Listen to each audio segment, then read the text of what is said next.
penguasa yang hari ini berkuasa. Jangan kau pikir kami semua tidak tahu ini semua rekayasa. Dari petani, buruh, kuli bangunan, guru, anak sekolah, semua tahu ini pemilu curang.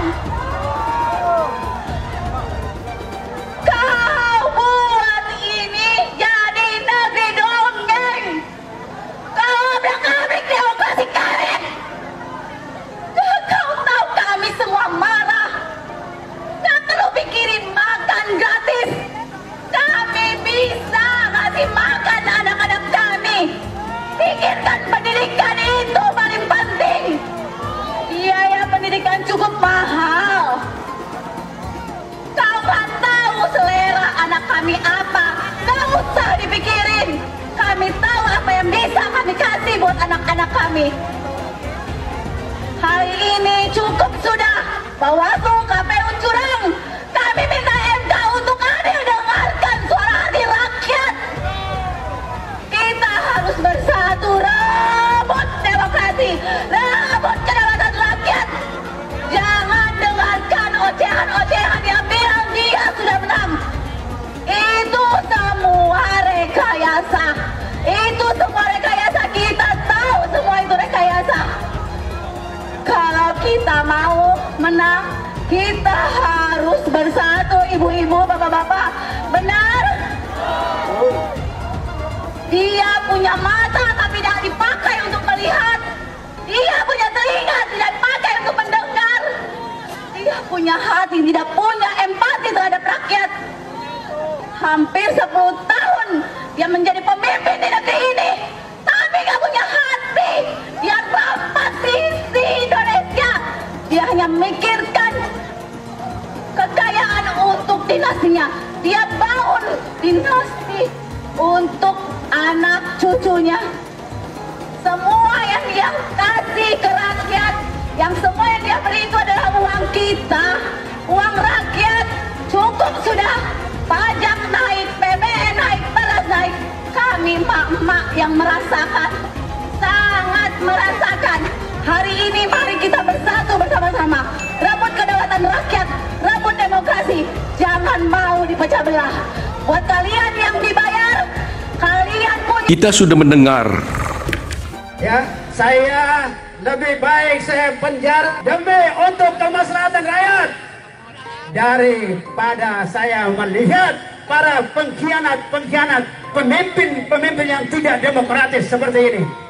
Yang kita lihat hari ini, yang jelas-jelas sudah ada adu domba antara pihak-pihak yang di sana juga termasuk pengkhianat demokrasi. Betul, disuruh didik ya sekolah oleh orang-orang tuanya, bukan menegakkan demokrasi, tetapi kembali sebagai pengkhianat demokrasi. Namanya siapa, Mas? Namanya Muslim. Muslim. Mas, ingin tahu kenapa turun aksi sini? Sementara maaf ya, kondisi Mas kan ada kurang ini dengan tongkat. Karena kan saya mau presiden itu kalau mau menang jujur, jangan curang. Nggak takut, Mas?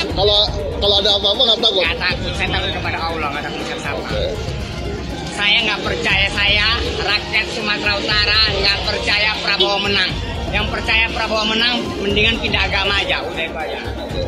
Oke, Mas, ada satu kata terakhir, Mas? Ada. Lawan gitu.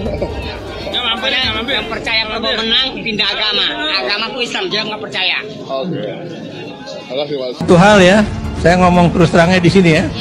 Itu kalau nanti PKB katanya akan tetap berani mendukung hak angket, ya, itu Muhaimin Iskandar pasti akan menjadi tersangka, ya. Dan siapa yang akan menjadi pengganti Muhaimin, ya? Yang tadi isunya Menteri Agama, tapi sekarang isunya katanya Gus Ipul, gitu kan? Pak Ahok tidak akan pernah bersatu dengan Pak Anies. Sekarang dia bilang Pak Anies tidak negarawan. Mohon maaf nih, saya juga tak setuju terhadap statement Pak Anies yang bilang pribumi dan segala macam. Saya sangat tidak setuju, saya mengutuk loh kata-kata itu. Anies itu kacang lupa kulit. Jadi gubernur kan yang mendukung Prabowo. Tapi Pak Prabowo tidak dipilih oleh masyarakat Indonesia. Sifatnya memang jahat. Kalau bisa di dalam sini, Pengadilan Jakarta Pusat, silakan datang Jokowi. Saya mau ketemu sama Anda. Saya tidak takut ke Anda ini presiden. Bukan presiden, tukang sapu kok. Cukup warga Jakarta yang tahu waktu jadi gubernur DKI. Ini yang warga Jakarta coba deh bersuara di sini. Gimana sih Jakarta semenjak kepemimpinan Pak Anies? Coba kalian nilai dari 1 sampai 10. Komen di bawah. Jujur gue kepo banget nih. Biar warga Jakarta sendiri yang nilai. Maju jadi pilih gubernur Jakarta itu isu untuk mengalihkan perhatian dari persoalan pilpres. Seakan-akan pilpres sudah selesai. Ya kan? Anda jangan terjebak. Ya Pak. Pertama di mana Pak ajakannya Pak? Udah kerjakan pertama di mana Pak? Iya Pak. Tidak ada cerita Ahok dengan Anies. Ketika saya kalah, saya langsung kasih Anies penghargaan, ucapan segala macam. Tapi yang tidak bisa saya terima, ketika Anda menang, Anda pidato memecah belah bangsa, bahwa Jakarta udah kembali ke pangkuan pribumi yang dijajah selama ini. Itu teksnya di mana-mana. Itu sangat memecah belah bangsa. Saya ini asli Indonesia sesuai undang-undang loh. Apa karena saya namanya Ahok? Itu yang tidak betul seorang Anies lakukan. Bagi saya Anies sangat tidak negarawan. Anda udah menang, yes okay gitu loh. Saya juga tidak bawa ke MA, nggak bawa ke MK. Waktu Anda ulang tahun DKI saya juga datang. Tapi kenapa Anda mesti pidato seperti itu? Mana yang lebih bertakwa, Pak Anies, Pak Ganjar, atau Pak Prabowo pada Tuhan? Ini kan tidak bisa kita mengukur. Kayak kita berdua aja sekarang, ini kan kita nggak tahu nih mana yang lebih dekat dengan Tuhan gitu kan. Apalagi nanti kalau kita bicara mana yang masuk surga, kan kita nggak tahu. Nah, yang bisa diukur itu sebetulnya adalah kesalehan sosial. Maksudnya apa dampak yang sudah dia berikan untuk masyarakat gitu kan.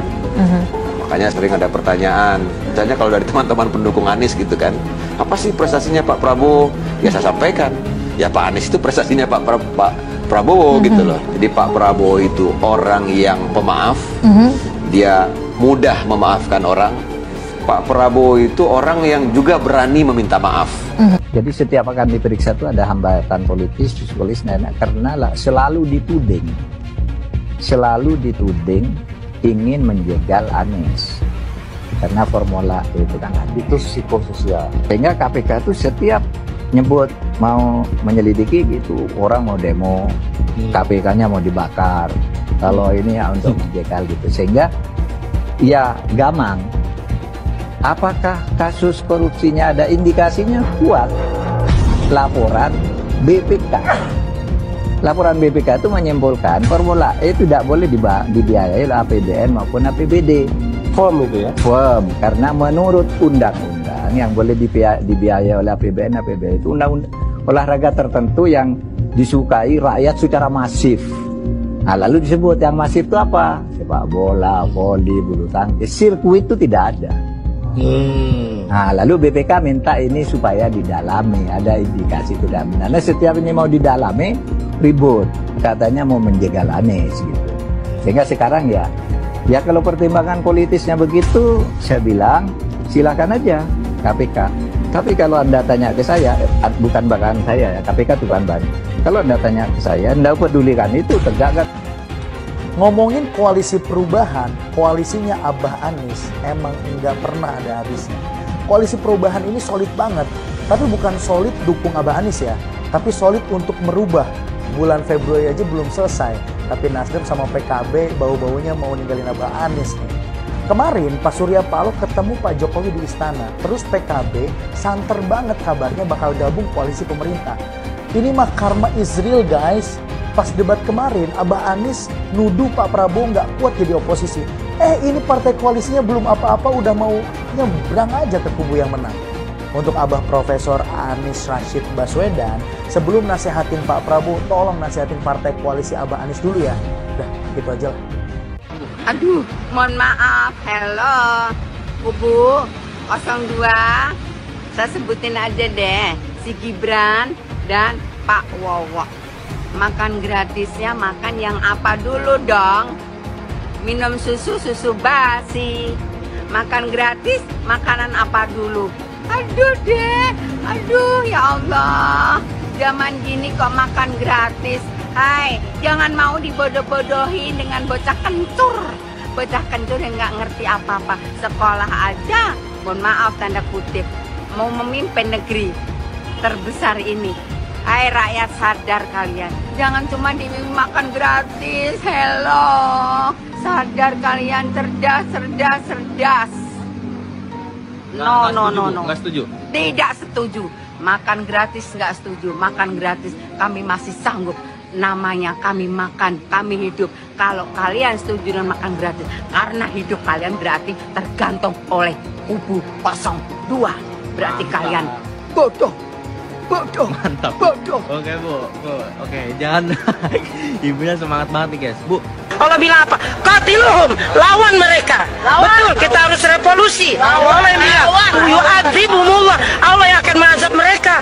Tapi kita harus turun yang banyak. Turun 2 juta orang. Semua nanti tanggal berapa kita rame-rame turun. Ini perintah Allah. Karena mereka sudah zalim, mereka sudah jahat, maka Allah perintah qatiluhum, yu'adzibumullah biaidikum. Allah akan hancurkan mereka, tapi lewat tangan kita. Tangan kita ngapain? Turun ke bawah, kita ikut sama-sama. Ya Rab, aku hadir seluruhnya. Umat Islam, umat-umat yang beriman harus hadir nanti tatkala ada, kita akan mengadakan turun ke jalan. Jangan cuma 100.000, 2 juta orang harus turun. Seluruh Indonesia serukan untuk mereka datang. Bahwa ini perintah Allah dan kita laksanakan. Sami'na wa ata'na. Seharusnya pemilu diulang sampai Anies menang. Rakyat sudah cerdas, sudah pintar, ya, tidak mau dibodohi lagi oleh order-order atau pecundang-pecundang, pengkhianat-pengkhianat bangsa yang merongrong rakyat Indonesia, yang menghancurkan kedaulatan Indonesia. Ingat, kami merasa dicurangi. Saya tetap melawan. Saya akan turunkan pasukan-pasukan, bahkan rakyat Indonesia saya serukan semuanya harus turun di jalan. Kampung KPU, kampung KPU, kampung KPU, takbir, takbir. Bismillahirrahmanirrahim. Bismillahirrahmanirrahim. Bismillahirrahmanirrahim. Yang tersangka setelah Pilpres ini namanya Anies Baswedan dan Muhaimin. Mas Anies pernah terkait dengan dengan kasus Formula E, kemudian Mas Ganjar terkait dengan iktp, kemudian Pak Gus Muhaimin terkait dengan kasus yang lain, dan mereka pernah dipanggil KPK. Nah, kemudian dia jelaskan karena ada proses kasus itu, bisa jadi pasca Pilpres ada yang jadi tersangka. Itu pendapat seorang Fahri Hamzah. Kalau ada proses yang kemarin misalnya tertahan karena kan berdasarkan kebijakan penegak hukum terhadap para calon termasuk para caleg itu dihentikan.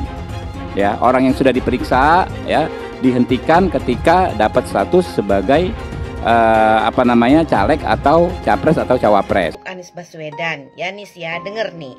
Sebaiknya kau itu jangan terlalu banyak ngomong, jangan terlalu banyak menyindir-nyindir orang, jangan selalu melihat kesalahan-kesalahan orang, seolah kau yang udah paling benar.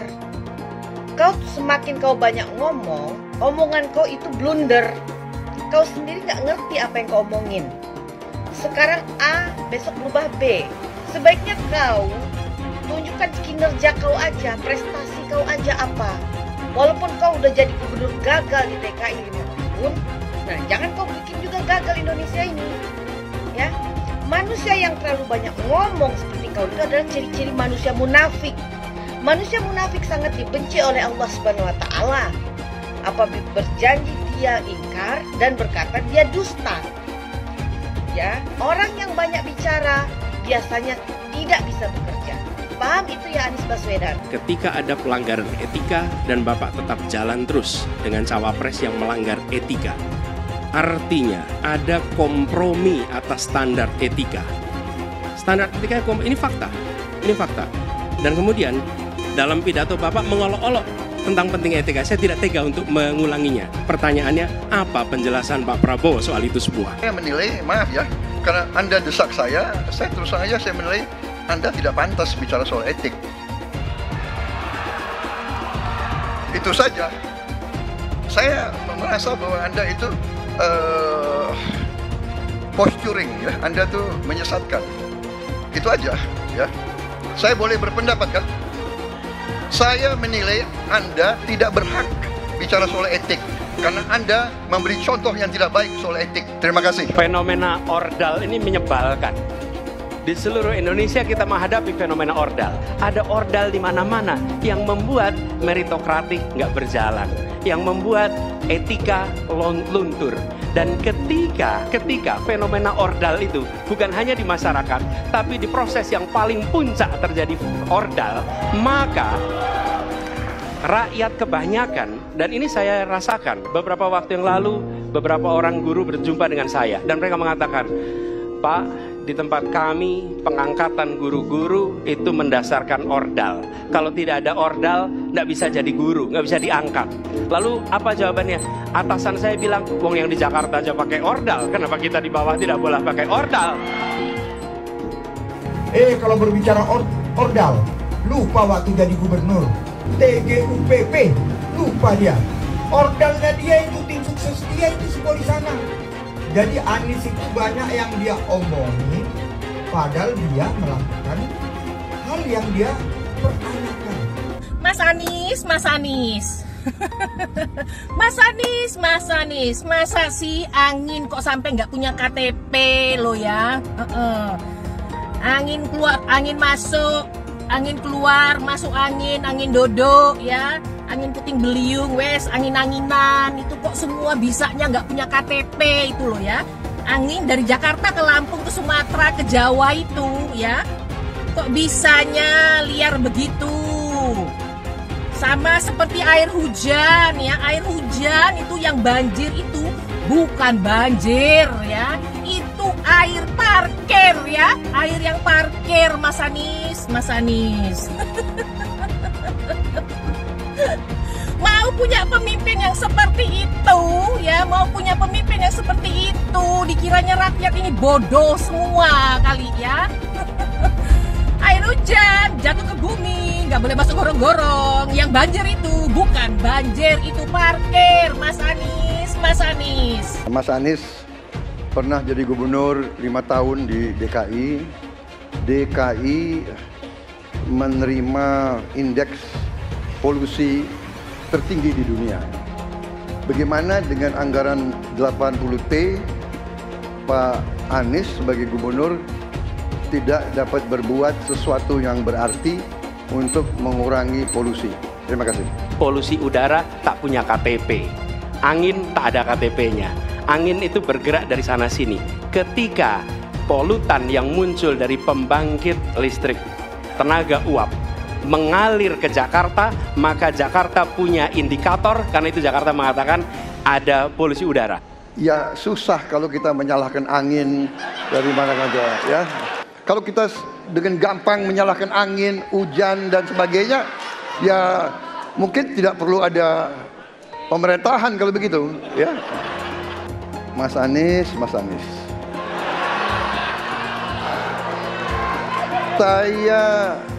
Saya berpendapat Mas Anies ini agak berlebihan.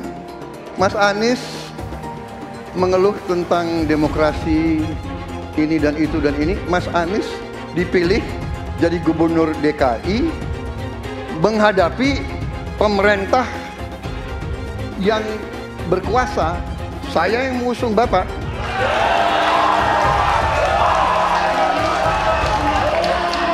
Kalau demokrasi kita tidak berjalan, tidak mungkin Anda jadi gubernur.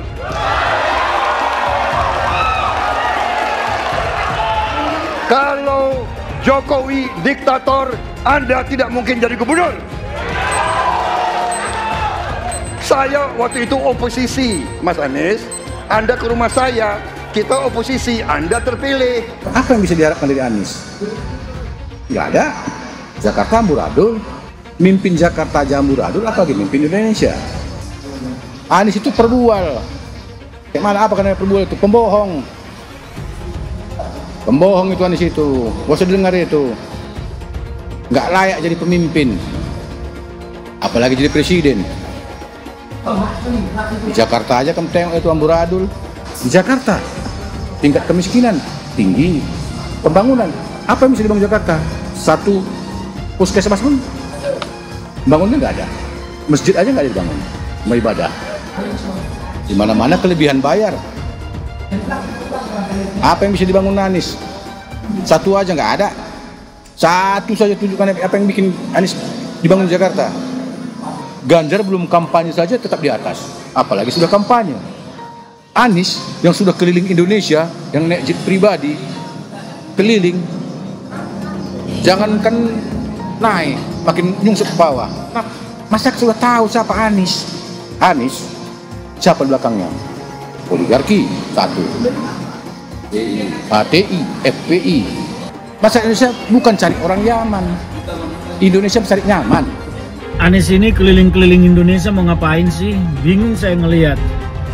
Menawarkan perubahan tapi tanpa konsep dan gagasan. Apa yang mau dirubah dan perubahannya seperti apa? Apakah akan merubah negara Pancasila menjadi negara khilafah juga nggak jelas.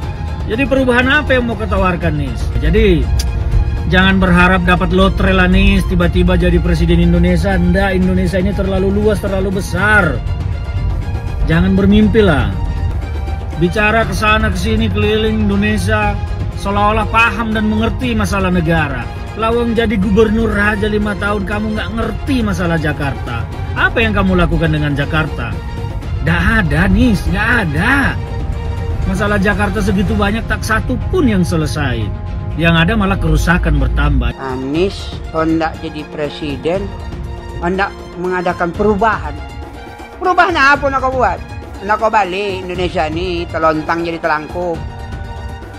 Yang sudah maju dipandang mata dunia, anak kau manokan lagi. Apa yang makanya kalau nak baca itu pidato tuh, hendak merubah Indonesia, sebutkan apa yang hendak dirubah. Jangan kata rubah ada, tapi yang hendak dirubah tak ada. Serupa dengan rekam jejak. Lihat rekam jejak. Apa rekam jejak kau di Jakarta? Apa yang kau jaga di Jakarta? Bukan yang ada kalau jaga di Jakarta kau bilang rekam jejak, seakan pidato rekam jejak saja. Gaya orang nanguk kau bodoh-bodoh saja, orang nak pidato kau pembodoh-bodohan. Kau anggap orang Indonesia ini bodoh semua, yang pintar orang Yaman. Yaman. Nantau kau Yaman kalian nantau. Bila ingin melihat apa yang akan dilakukan seseorang ke depan, maka lihatlah rekam jejaknya. Karena rekam jejaknya adalah prediktor terbaik untuk masa depan. Saya mensyukuri kenapa kalah, kenapa ditahan. Saya bersyukur atas itu semua. Saya coba bayangkan ya, kalau seandainya waktu itu kita menang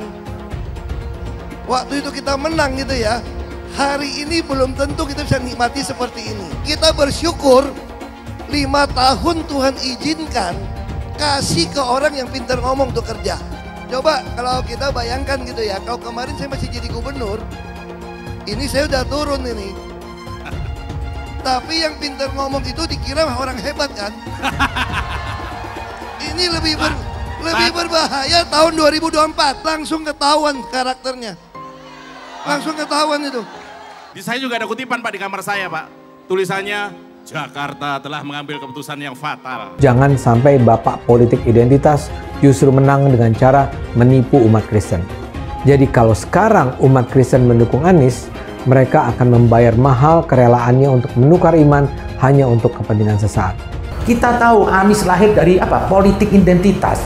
Yang dia dulu melabeli kafir semuanya kepada yang non-muslim. Saya mintalah kepada muslim yang waras dan kepada kelompok minoritas. Janganlah Anda memilih pemimpin yang berkarakter seperti Anies. Elektabilitasnya Anies merosot ya seiring mulai terkuaknya kontroversi dari kepemimpinan Anies di Jakarta. Gen Z juga tahu kalau Anies adalah sosok yang didukung kelompok intoleran yang membuat Pilgub DKI 2017 menjadi sangat kotor. Politik identitas yang mengarah ke perpecahan seperti yang dikeluarkan pendukungnya Anies, yaitu Kadrun bin Kampret. Kafir lah, laknat lah, PKI lah, ya cuma itu doang kemampuannya. Itulah pendukung Anies. Jangan pernah takut melawan Kadrun yang cuma pengen Indonesia hancur. Presiden kita ini memecah belah umat. Kalau punya jejak pernah memecah belah umat, jangan dipilih. Kita lihat apakah pemimpin kita, calon pemimpin kita ini ya pernah menggunakan agama sebagai alat untuk memenangkan kepentingannya atau tidak. Kalau agama diperalat untuk merebut kekuasaan, jangan dipilih. Sekali lagi, kalau ada calon pemimpin yang punya rekam jejak memperalat agama untuk kepentingan politiknya, jangan dipilih. Bapak Politik Identitas Indonesia Anies Baswedan, Bapak Intoleransi Indonesia Anies Baswedan, jangan lupakan, jangan terlena, jangan sampai dia pecahkan kita dengan dagangan ayat dan mayatnya. Air itu turun dari langit, turunnya ke atap rumah langsung sumur bor, bukan ke sungai dan ke laut. Saya ingatkan, jangan ada lagi politik identitas. Jangan ada lagi politisasi agama. Penjajahan di depan mata itu di Jakarta. Kita semua pribumi ditindas, kini saatnya kita menjadi tuan rumah di negeri sendiri. Saya bilang, Nis, ente nggak bisa jadi presiden. Kenapa? Karena presiden adalah orang Indonesia asli, saya bilang. Anies, ibunya Arab, bapaknya Arab, kakeknya Arab. Mas Anies nikah dengan keturunan Arab. Menantu Mas Anies, anak Mas Anies nikahnya dengan Arab lagi. Jadi Mas Anies kalau merepresentasikan Indonesia agak kurang ke-Indonesiaannya. Mungkin 3% Indonesia aja yang bisa direpresentasikan oleh Mas Anies. PKI yang kita harapkan, Anies Baswedan yang begitu jelas Islamnya, 4 tahun 8 bulan jadi gubernur. Mana peraturan pergub saja yang melarang miras? Mana perda Islam apalagi? Yang akhirnya tidak berani juga menegakkan hukum Islam. Banjir tetap banjir, macet tetap macet, kriminalitas Jakarta. Anda tahu, 2 menit sekali terjadi pencurian. Sekarang orang sedang euforia, dia mau dicapreskan. Bagaimana umat terjebak lagi, bodoh lagi, masuk lagi. Kalau misalnya memang Anies itu mau maju dan dia tekad mau menegakkan hukum Islam dan menyatakan perlawanan, saya peduli. Tapi dia tidak lakukan itu. Jangan hanya konsentrasi pada pembangunan benda-benda mati yang indah difoto dan bisa ditunjukkan dalam 5 tahun hasilnya. Kalau kita mau menilai sebuah janji, maka lihat janjinya, lalu lihat kenyataannya. Dulu janjinya apa ya? Dan ini aneh, betul-betul aneh. Ini bukan kampanye, tapi saya sampaikan sini. Di satu sisi menyiapkan jalur-jalur air untuk dikirim ke laut, di sisi lain di lautnya dipasang dengan pulau reklamasi, tinggal tunggu waktu jadi rob, air balik. Dan ini melawan sunatullah. Kenapa? Air itu turun dari langit ke bumi, bukan ke laut. Harusnya dimasukkan ke dalam bumi, masukkan tanah. Di seluruh dunia air jatuh itu dimasukkan ke tanah, bukan dialirkan pakai gorong-gorong raksasa ke laut. Jakarta telah mengambil keputusan yang fatal. Bukan banjir, itu memang parkir air. Bukan banjir, itu memang parkir air. Masyarakat berkeliling dengan membawa toa untuk memberitahu semuanya, termasuk sirine. KAI-BON 82 miliar. Apa alat transportasi yang dimiliki oleh hampir setiap orang? Alat transportasi yang dimiliki semua orang adalah kaki. Kalau seandainya orang Jakarta percaya Pak Anies jadi gubernur pun, saya berani jamin kok dia akan lakukan normalisasi yang sama seperti saya lakukan kok. Nggak usah bohong lah. Ketika air sampai di muara, maka siap untuk dipompa ke laut. Pancasila Soekarno, ketuhanan ada di pantai. Anak Tuhan dari mana? Kalau Yesus anak Tuhan, bidangnya siapa?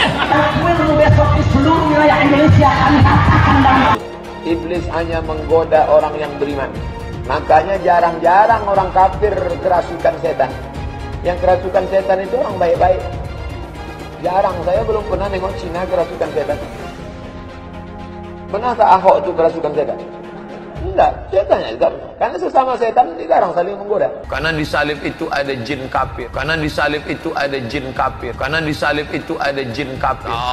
Haleluya. Kepalanya ke kiri apa ke kanan?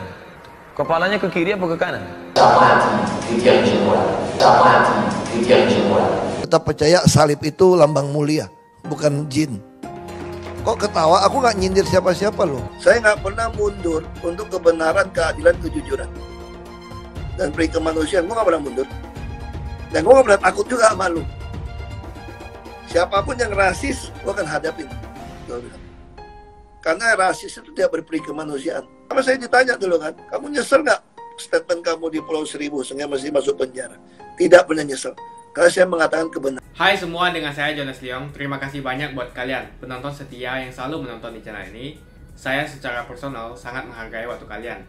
Dan saya sudah menganggap kalian sebagai family karena kalian selalu support di channel ini. Bagi kalian yang selalu menuliskan opini kalian di kolom komen, saya baca komen kalian satu persatu. Saya baca komen kalian untuk mengetahui opini kalian, tanggapan kalian, dan masukan kalian sangat berguna untuk video selanjutnya. Terima kasih banyak buat kalian yang selalu menekan tombol like di awal video. Video seperti ini membutuhkan waktu dan juga research. Dan ini semua gratis untuk kalian. Jadi pastikan kalian menekan tombol like-nya supaya saya mengetahui kalian menyukai konten yang saya bagikan. Cobalah kita lihat ya di dalam permohonan mereka kan, mereka mengatakan bahwa seakan-akan itu keterpilihan Prabowo itu karena kecurangan atau karena ada bansos. Ini kan sangat melukai hati rakyat Indonesia kan. Coba bayangkan, rakyat Indonesia sudah memberikan pilihannya dan mereka memilih Prabowo dari hati nuraninya sendiri. Merdeka dia memilih. Tidak ada yang paksa, ya kan? Dia bebas memilihnya. Tiba-tiba dikatakan, oh itu karena curang. Nah ini terluka hati bangsa Indonesia seperti itu. Jadi saya pikir kita tetap juga harus berhati-hati, harus mempertimbangkan bagaimana perasaan rakyat Indonesia yang sungguh-sungguh dari hatinya yang paling dalam memilih dan mencintai Prabowo, Subianto dan Gibran, begitu loh. Baik, kita jadi saya tetap optimis. Saya percaya kepada Mahkamah Konstitusi, ya, dan dia akan memberikan putusan yang adil gitu. Pelajari permohonan-permohonan dari 01 maupun 03 yang selalu saya katakan itu adalah salah kamar. Saya yakini ini 8-0 nanti hakimnya, karena saya sih tidak pernah mikir Pak hakimnya, ya kan? Saya tidak pernah berpikir begitu. Saya anggap mereka itu semuanya adalah seorang hakim Mahkamah Konstitusi yang akan memutuskan secara adil. Jadi kalau saya perkirakan karena eksepsi yang kita ajukan ini adalah eksepsi absolut dan eksepsi cacat formil di mana permohonannya ini seharusnya tidak diajukan ke MK tapi harus ke Bawaslu. Saya yakin mungkin perkiraan saya sih itu 8-0 ya. Semuanya hakim-hakimnya 8 orangnya itu akan setuju bahwa ini tidak bisa masuk ranah DMK. Itu perkiraan saya. Jadi yakin betul itu saya soal itu. Karena saya pikir kita kan menganut prinsip hukum positif kan gitu. Kita harus menegakkan hukum acara yang berlaku. Jadi hukum acara itu sebagai pedoman untuk bisa menegakkan suatu keadilan. Gak mungkin suatu keadilan dapat dicapai dalam suatu perkara apabila hukum acaranya itu tidak ditaati. Jadi saya yakin dan percaya Mahkamah Konstitusi pasti mentaati hukum acara, dan dengan mentaati hukum acara maka maka seharusnya putusan mereka itu menyatakan permohonan mereka ini salah kamar, dengan kata lain secara hukum dikatakan bahwa tidak pada tempatnya. Jadi kalau kita melihat komposisi hakim bersangka buruk ini susah. Jadi seakan-akan ada keberpihakan kepada pihak tertentu seperti itu. Saya harus melihat bahwa dia harus berpihak kepada keadilan dan kebenaran. Nah, dengan berasumsi bahwa mereka itu adalah akan berpihak kepada hukum dan kebenaran, maka saya yakin dan percaya bahwa putusannya itu akan adil. Nah kalau mereka mau adil, saya kira 8-0 gitu loh. Baik, Bang. Karena tidak bisa umpamanya aku pro si A dan sebagainya. Ini kan bukan pertandingan sepak bola gitu loh. Tapi ini kan menyangkut bangsa Indonesia yang hak-hak konstitusionalnya itu harus diperhatikan. Kedua, permohonan mereka ini juga tidak menyebutkan berapa suara yang diperoleh oleh mereka. Jadi kalau dia mengatakan diskualifikasi orang lain, lantas dia berapa gitu loh. Kalau dikatakan orang umpamanya kita punya 0, lantas dia punya suara berapa? Dia sendiri juga tidak bisa menyebut loh. Jadi bagaimana dia bisa berperkara di Mahkamah Konstitusi dan mengajukan gugatan mengatakan orang lain itu harus didiskualifikasi, tapi pemohon sendiri tidak bisa menentukan suara dia berapa. Dia bilang bahwa kamu diskualifikasi, tapi tidak dikatakannya suara dia berapa gitu loh. Jadi saya pikir ya, saya yakinilah dari segi logika gampang pun Saya yakini Mahkamah Konstitusi itu 8-0 lah menurut saya ya. Yang kami sampaikan hari ini sebenarnya adalah sudah cukup menjelaskan bahwa betapa sebenarnya Mahkamah Konstitusi tidak berwenang untuk bisa memeriksa perkara ini. Jadi sebenarnya kalau itu dilakukan itu lebih baik gitu loh, karena akan tidak menguras waktu dan tenaga kan. Karena toh dari awal dia udah tahu tidak akan bakal bisa diterima, kenapa tidak dari awal saja? Kenapa harus dicapek-capekin? Umpamanya nanti ada ahli, ada saksi dan sebagainya. Nah, kenapa saya punya keyakinan seperti itu, dan itu tadi sudah saya jelaskan dan kami jelaskan dengan tim bahwa sedikit sekali, hampir tidak ada kemungkinan lah begitu ya. Hampir tidak ada kemungkinan permohonan ini untuk dikabulkan. Bukan karena apa? Karena memang salah kamar gitu loh. Tapi saya harus berpikir positif gitu loh. Nah, berpikir positifnya adalah sejelek apapun itu hakim konstitusi, dia kan tetap harus berpandangan tentang kebaikan buat bangsa ini. Hukum acara itu biar bagaimanapun tidak bisa dilanggar. Kalau hukum acara dilanggar, pasti keadilan itu tidak bisa tercapai. Karena hukum acara itu dipakai adalah untuk menjaga hukum material gitu loh. Hukum material kan ada, dijaga oleh hukum acara supaya tercapai keadilan. Nah, hukum acara yang di sini udah tegas mengatakan kalau ada perkara tes M, pelanggaran seperti itu harus diajukan di Bawaslu. Kemungkinan besar ya boleh pastikan lah ya, pasti akan tidak diterima gitu loh. Sehingga saya bertanya sekarang ini, kenapa sih mereka ini tidak mengajukan ke Bawaslu selama ini? Kemungkinan satu-satunya yang menggunakan politik identitas adalah hanya Anies Baswedan. Pertanyaan itu lantas saja menimbulkan amarah di kubu Anies, salah satunya dari kelompok khilafah. Orang kepercayaan Anies menyatakan politik identitas adalah framing yang selalu dibangun untuk menyudutkan, padahal selama kepemimpinan Anies Baswedan sebagai gubernur tidak sekalipun Anies membeda-bedakan warga berdasarkan agama dan ras. Buat saya, apakah benar menyebut politik identitas itu adalah sekedar framing untuk menyudutkan Anies? Saya akan membantah pernyataan itu. Kubu Anies terus berusaha mengaburkan makna politik identitas. Mereka berulang kali bilang bahwa identitas adalah hal yang alamiah dalam kehidupan manusia. Jadi apa salahnya dengan menonjolkan identitas keislaman seorang calon presiden? Tapi saya yakin Anies tahu yang dimaksud dengan politik identitas adalah politik yang menggunakan agama sebagai alasan mengapa seorang kandidat harus dipilih atau mengapa seorang kandidat jangan dipilih. Politik identitas ini sangat berbahaya.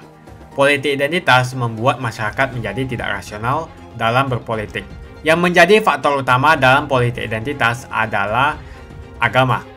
Seorang kandidat akan dipilih karena agamanya, terlepas dari apakah dia melakukan korupsi atau melakukan pelanggaran HAM. Ketika politik identitas digunakan, maka ini akan berpotensi konflik, karena usai pemilihan, konflik itu akan terus berlangsung dalam waktu yang lama. Masalahnya, ada alasan yang cukup kuat untuk menduga bahwa Anies sangat mungkin menggunakan politik identitas, yang memang dikatakan normal ketika menjabat sebagai gubernur DKI. Dalam proses menjadi gubernur, kubu Anies jelas-jelas menggunakan agama sebagai alasan untuk menjatuhkan Ahok. Anies jelas-jelas menggunakan agama sebagai alasan untuk menjatuhkan Ahok, sampai akhirnya Ahok dipenjara.